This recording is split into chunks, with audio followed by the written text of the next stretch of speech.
வணக்கம் doctor tax நேயர்களுக்கு. கிருத்திகா தரன், nutrition psychologist.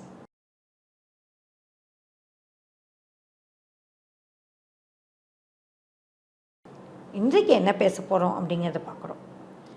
எல்லாருக்கும் தலையாய பிரச்சனை இருக்குது, தலைக்கு மேலே பிரச்சனை இருக்குது, தலையே பிரச்சனையில் தான் இருக்குது. தலைக்கும் பிரச்சனை, தலைக்கு மேலேயும் பிரச்சனை. இப்போ அந்த பிரச்சனையெல்லாம் நம்ம தீர்க்க போகிறோம்.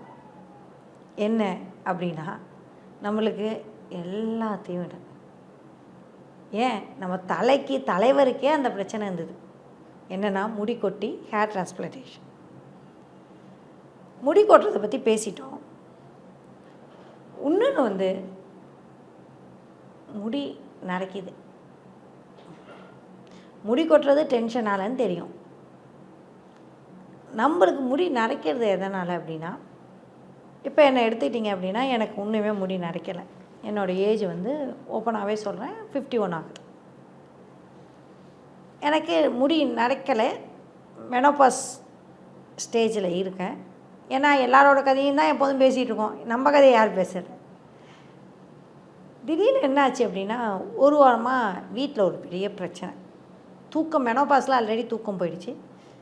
இந்த மெனோபாஸ் இதுனா, இந்த ஒரு சொல்லுவான்ல, இந்த சனியை சும்மா போகாமல் எல்லாத்தையும் இழுத்துட்டு வரும்பாங்கள்ல, அது எல்லாத்தையும் நம்மளே சும்மா இல்லாமல், நம்ம வாய் வச்சுட்டு சும்மா இல்லாமல் எதையாவது சொல்லி நம்ம இழுத்துட்டு வந்துடுவோம்.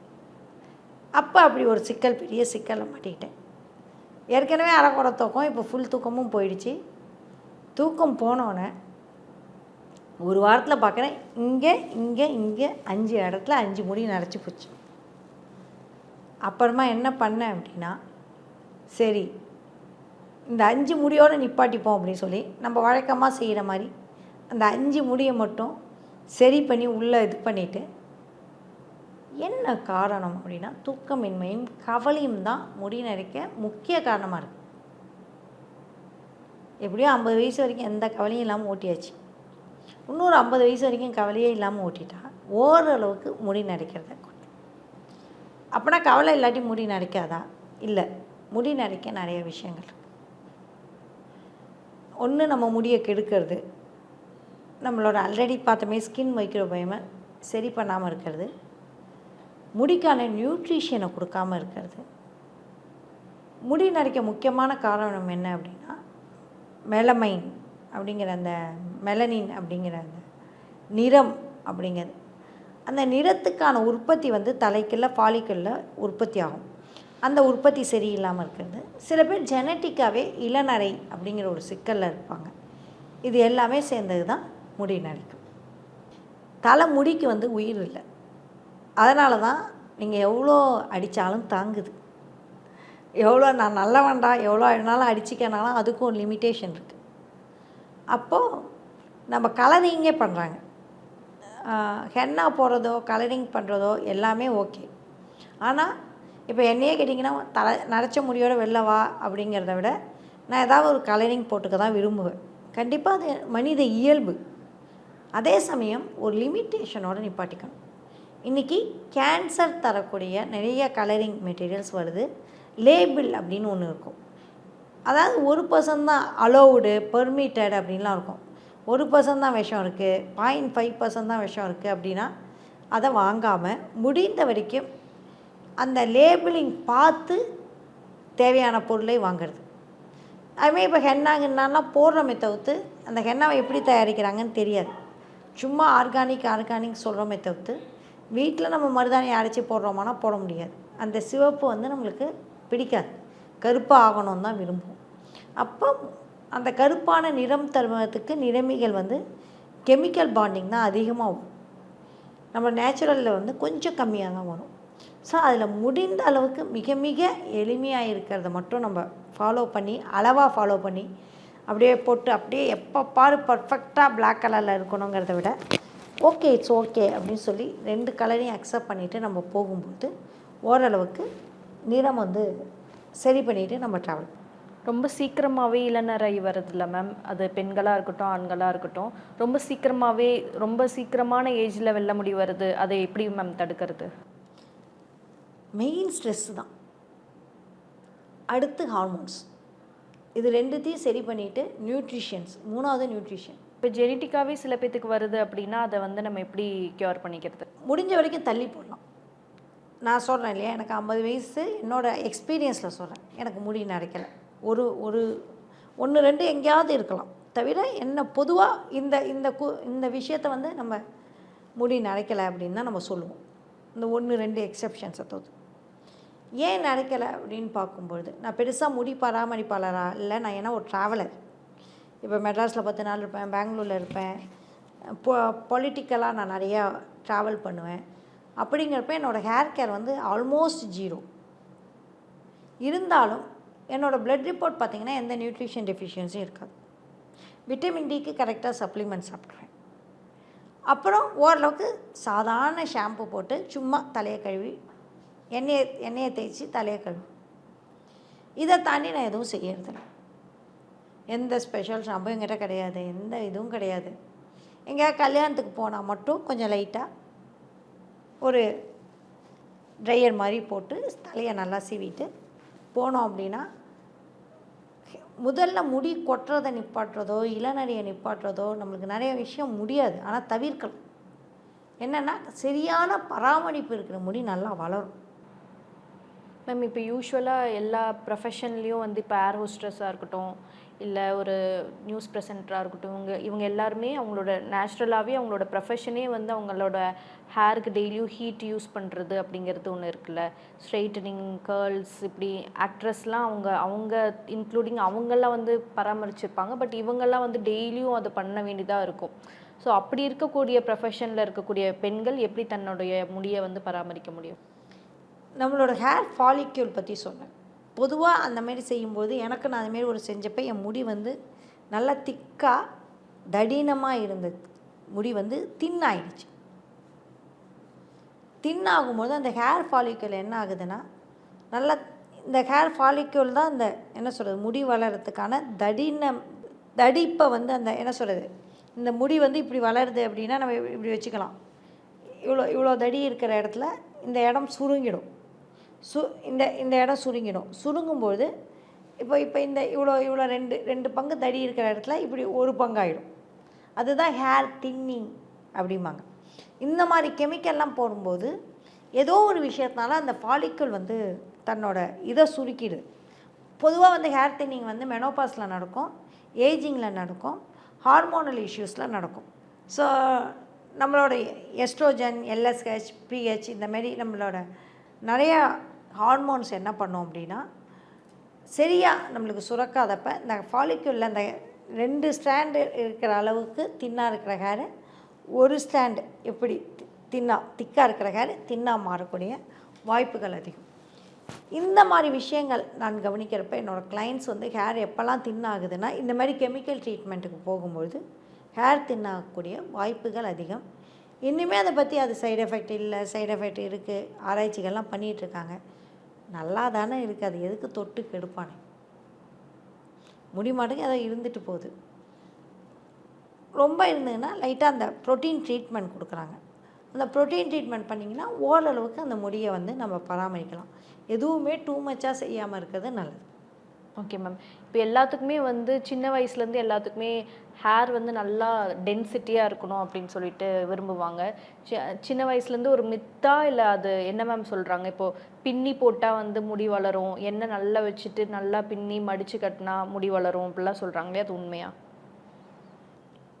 அப்படி பார்த்தீங்கன்னா அப்ராடில் இருக்கவங்களாம் முடி கொட்டியிருக்கணும்ல. நான் அதை யோசித்து பார்க்குறேன். அவங்களுக்கு நல்லா திக்காக தானே முடி இருக்குது, அவங்களும் பின்னுறது அப்படிங்கிற அவங்களுக்குள்ளேயும் பழக்கம் இருக்குது. இருந்தாலும் அப்ராடில் எல்லாருக்கும் முடி கொட்டலையே, ஆம்பளைங்களுக்கெல்லாம் முடி கொட்டிட்டா இருக்குது, அவங்க பின்னவா பின்னுறாங்க. ஸோ அவங்களுக்கும் திக்காக தானே இருக்குது, அவங்க வளர்த்தாலும் முடி வளருதில்ல. ஸோ அப்படிங்கிறப்ப இதெல்லாம் ஒரு நம்பிக்கை தான். உங்கள் நம்பிக்கையெல்லாம் முடி வளர்ந்துச்சின்னா அதை செய்யுங்க. ஏன்னா நம்பிக்கையில் முடி வளரும்.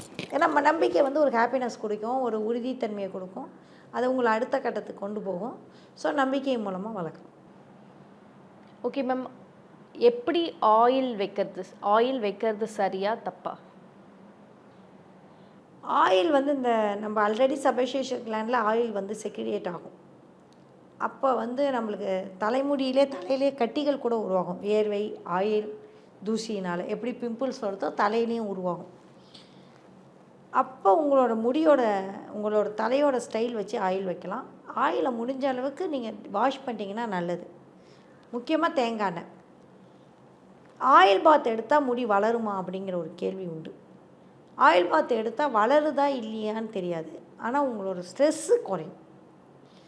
நல்லா மசாஜ் பண்ணும்பொழுது ரத்த ஓட்டம் ஜாஸ்தியாகும். ரத்த ஓட்டம் ஜாஸ்தியாகும் போது தலையோட ஸ்ட்ரெஸ்ஸு குறையும். தலையோட ஸ்ட்ரெஸ் குறையும் போது நல்லா தூக்கம் வரும். எப்போதுமே மசாஜ் பண்ணால் நல்லா தூக்கம் வரும்.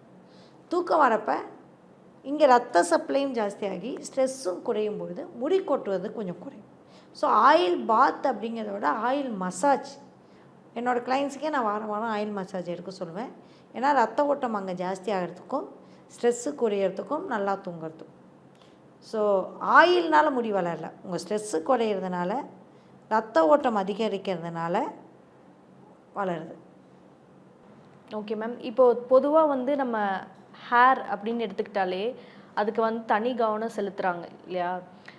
ஹேர் டிரான்ஸ்பிளான்ட் பண்ணுறதுக்கு காரணமே முடி இல்லைன்னா ஒரு மாதிரி நம்மளை லோவாக நினச்சிருவாங்க அப்படிங்கிறதுக்காக. ஸோ இந்த செல்ஃப் எஸ்டீமை இன்க்ரீஸ் பண்ணுறதுக்கு என்ன பண்ணலாம்? முதல்ல இந்த பாடி ஷேமிங், தலைக்கு வழுக்கையான ஷேமிங் அப்படிங்கிறத விட நம்ம முதல்ல வந்து பெரிய தலைவர்கள் பல பேர் வந்து தலைமுடி இல்லாமல் தான் இருக்காங்க. ஸோ அவங்க எவ்வளோ கான்ஃபிடெண்ட்டாக இருந்திருக்காங்க. இன்றைக்கி மாற்றுத்திறனாளிகள் கான்ஃபிடெண்ட்டாக இருக்காங்க. அப்புறம் ஸ்பெஷல் கிட்ஸ் அப்படிங்கிறவங்க கூட இன்றைக்கி கான்ஃபிடெண்ட்டாக வெளியில் வராங்க. நிறைய கதைகள் இருக்குது. இப்போ நீங்கள் பார்த்தீங்கன்னா கண்ணுக்கு தெரியாமல் ஒருத்தர் பெரிய தொழிலதிபராக வந்திருக்காங்க. நம்மளுக்கு போனது முடி தானே சொல்லுவாங்கள்ல, இதான போச்சு அப்படிம்பாங்கள்ல. இயற்கையாகவே நம்மளோட முடி வந்து நம்மளோட நாகரிகம் அடைய முடி குறையும். ஏன்னா முடி உங்களுக்கு எதுக்கு அப்படின்னா உங்களோட வெயில்லேருந்தும் பனியிலேருந்தும் காப்பாற்ற தான் நம்மளோட முடி தேவை. நம்ம ஒரு குரங்கினம்னு வச்சா நம்ம உடல் ஃபுல்லாக முடி இருந்தது.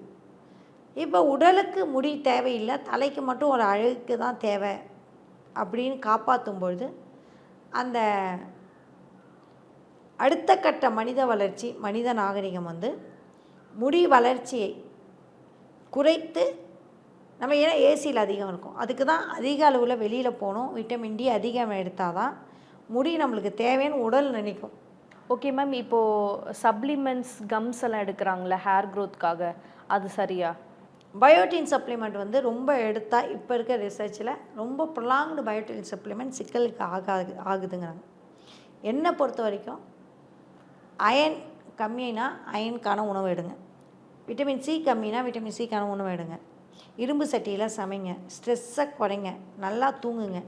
B12 கம்மினா அந்த இன்ஜெக்ஷன் 4 வாரம் போடுங்க. ஜிங்க்கு கம்மினா அதுக்கான உணவுகளை எடுங்க. பூசணிக்காய் விதை, அந்த விதை, இந்த விதை, அந்த மாதிரி விதைகள், பழங்கள், காய்கறிகள், கட் மைக்ரோபியமும் சரி பண்ணுங்கள். இதெல்லாம் சரி பண்ணி உங்களோட ப்ரோட்டீன் அதிகப்படுத்துங்க. இதெல்லாம் சரி பண்ணினாலே முடி வளரும். இதையும் மீறி வளரலைன்னா, நிஜமாகவே உங்களுக்கு நியூட்ரிஷன் கம்மி இருந்ததுன்னா அதை டெஸ்ட் பண்ணி பண்ணுங்கள். பயோட்டின் மாத்திரை அப்படின்னா உங்களுக்கு 1 மாதமோ 2 மாதமோ சாப்பிட்டுட்டு நிப்பாட்டிடுங்க. தொடர்ந்து பயோட்டினோ தொடர்ந்து எந்த சப்ளிமெண்ட்டோ சாப்பிடக்கூடாது அப்படின்னு தான் எல்லாருமே சொல்கிறாங்க. Okay ma'am. இப்போ ஹேர் க்ரோத் வந்து எக்ஸஸாக இருக்கும்ல, ஃபேஸில் ரொம்ப எக்ஸஸாக இருக்கிறது, இல்லை தொண்டை பகுதியில் எக்ஸஸாக இருக்கிறது, எக்ஸஸ் க்ரோத்தை வந்து எப்படி ஸ்டாப் பண்ணுறது? PCOS இருந்தால் எக்ஸஸ் க்ரோத் இருக்கும், இன்சுலின் ரெசிஸ்டன்ட் இருந்தால் ஜாஸ்தி இருக்கும், டெஸ்டிஸ்டோன் அதிகம் ஹார்மோன் பிறந்தால் எக்ஸஸ் க்ரோத் இருக்கும். ஸோ நம்மளுக்கு வந்து தடவை ப்ரீ டயபெட்டிக் ஸ்க்ரீனிங் டெஸ்ட் பண்ணால், ஏன்னா இன்சுலின் ரெசிஸ்டன்ஸ் தான் உங்களுக்கு வந்து டெஸ்டிஸ்டோன் பிரச்சனை சிக்கலையும் கொண்டு வரும். அப்படிங்கிறப்ப ஆண்ட்ரோஜன் அப்படிங்கிற ஆண்களுக்கான முடி வளரக்கூடிய அந்த ஹார்மோன் சரியாகும். அப்போது ஒரு டெஸ்ட்டு வந்து ஒரு ப்ரீபயோட்டிக் டயபெட்டிக் டெஸ்ட்டு, ஒரு டெஸ்டிஸ்டோன் டெஸ்ட்டு, ஒரு ஹார்மோனல் டெஸ்ட்டு, ஹார்மோனல் பேனல், இதெல்லாம் பண்ணினோம் அப்படின்னா ஓரளவுக்கு அதை தடுக்க முடியும். அதாவது முடி வளருது, இலைநரை, வழுக்கை, பாடி ஷேமிங் எல்லாமே பேசினோம். ரொம்ப முக்கியமான விஷயம், நம்ம ரொம்ப தவறாக வழி நடத்தப்படும் விஷயம், ஒரு ஒற்றை மாத்திரையாலேயோ ஒற்றை எண்ணெயாலேயோ ஒற்றை ஷாம்புவாலேயோ இல்லை இது 3 சேர்ந்ததுனாலேயோ உங்களால் முடி வளர்ச்சிக்கான மாற்றத்தை உருவாக்க முடியாது. தினம் walking, movement, stress free life, தூக்கம், உங்களோட விட்டமின்ஸ் இதெல்லாம் சரியாக இருந்தால் மட்டும்தான் தலையும் சரியாக இருக்கும், தலைக்கு மேலே இருக்க முடியும் சரியாக இருக்கும். நன்றி, வணக்கம்.